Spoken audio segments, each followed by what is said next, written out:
Can you tell us more about the story behind this piece? This scene depicts one of the aliens being forced out of their home and heading towards Earth, observing it from a distance. Is the white object in the background their moon or their home planet? That's their home planet. So from a human perspective, is their story tragic or are they more like invaders? They're definitely invaders. There's no room for sympathy. If these aliens actually existed, would you want to meet them? No way. I'm fascinated by the idea of aliens, but I have mixed feelings about actually meeting them. I'd like humanity to discover them, but I don't want to see them in person. I think their mindset would be completely different from ours. Is your reluctance more due to fear?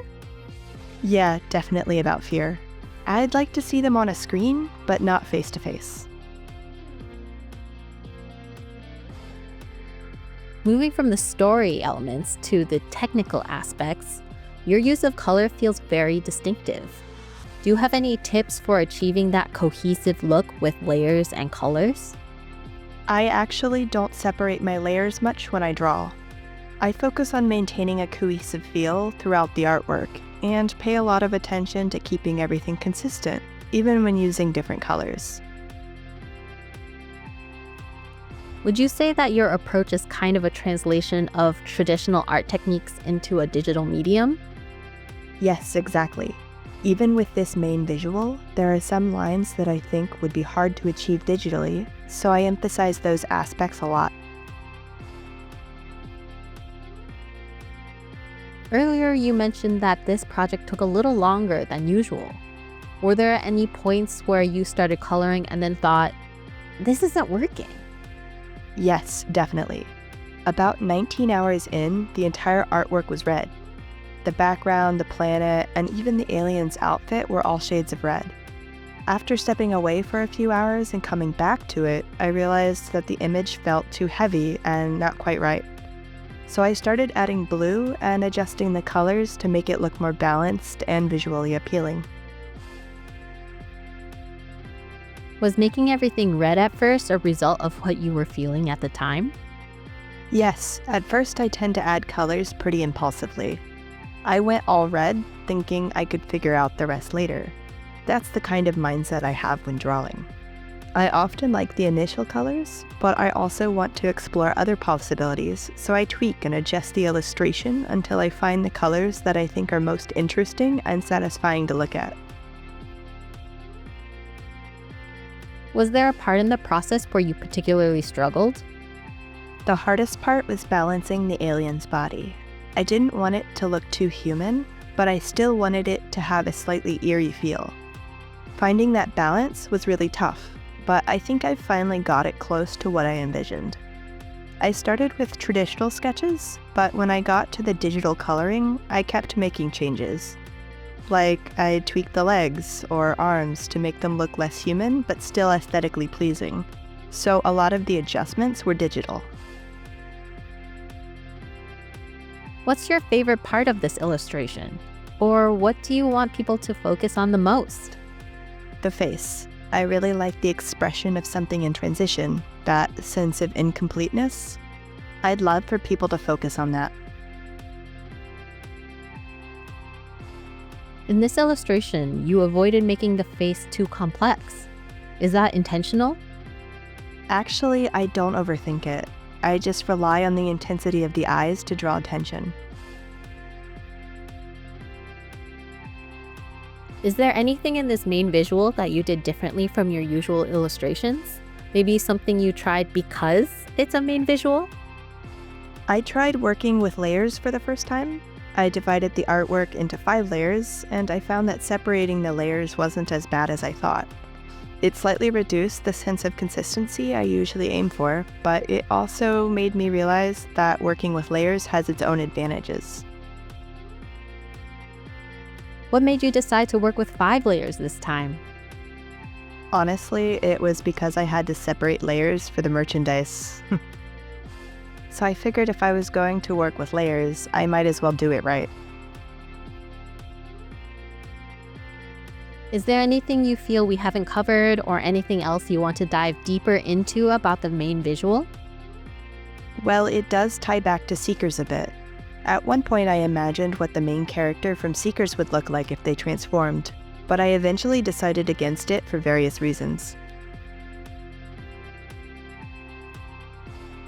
So you changed direction because it didn't quite match your vision.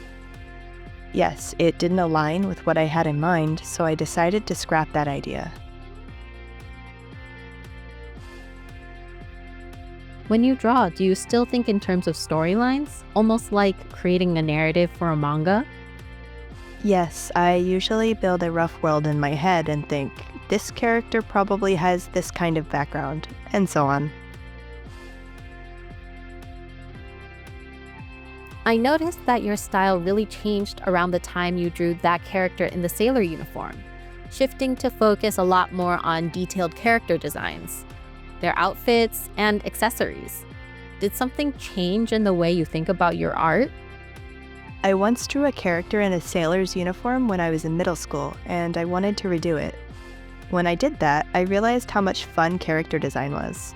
After that, I started drawing more detailed characters.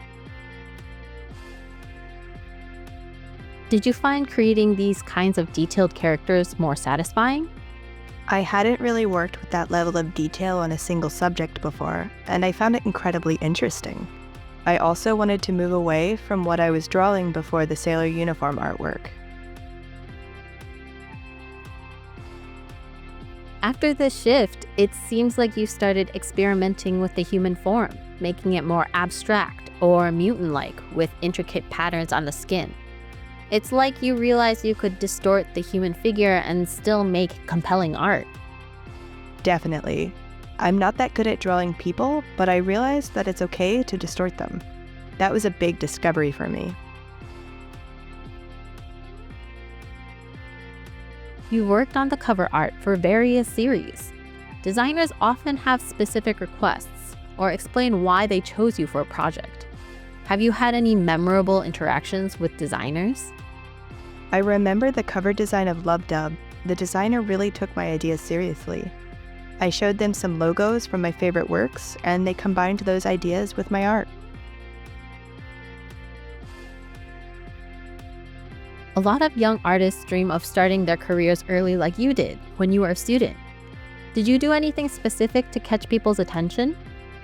I focused on drawing the same thing over and over again.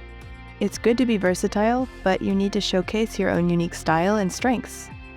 So I kept drawing the same things to make my work recognizable. So instead of showing a wide variety of different artworks, you honed in on your unique style to stand out? Exactly. The first step is to get noticed for what makes you unique. What kind of art do you usually look at? There's nothing specific, but I look at a lot of different things. Western painters, Japanese art, religious art, really all kinds of genres. I think it's good not to focus too much on one style. Looking at a variety of art helps me develop my own style and techniques. Do you have any drawing techniques you've discovered yourself that you feel are unique to your process? Well, coloring over traditional line art isn't something I invented. I'm sure someone else did it before me. So I can't say there's anything particularly unique about my techniques. My style is the result of combining different elements over time. Is there anything you would like to try in the future? Well, since I studied Japanese painting in art school, I'd like to create works using traditional paints and tools. In your opinion, what makes a good work of art? A good work of art, for me, it's one that puts what I want to express front and center. When do you feel like you've created a good work of art? Well, it's not just about the technical aspects. It's about making something that grabs attention, for better or worse. If it catches people's eye, I feel like I made a good piece. Do you have any advice for people who want to become illustrators like you? See everyone else as your competition and work relentlessly. If you do that, you'll end up creating something worthwhile.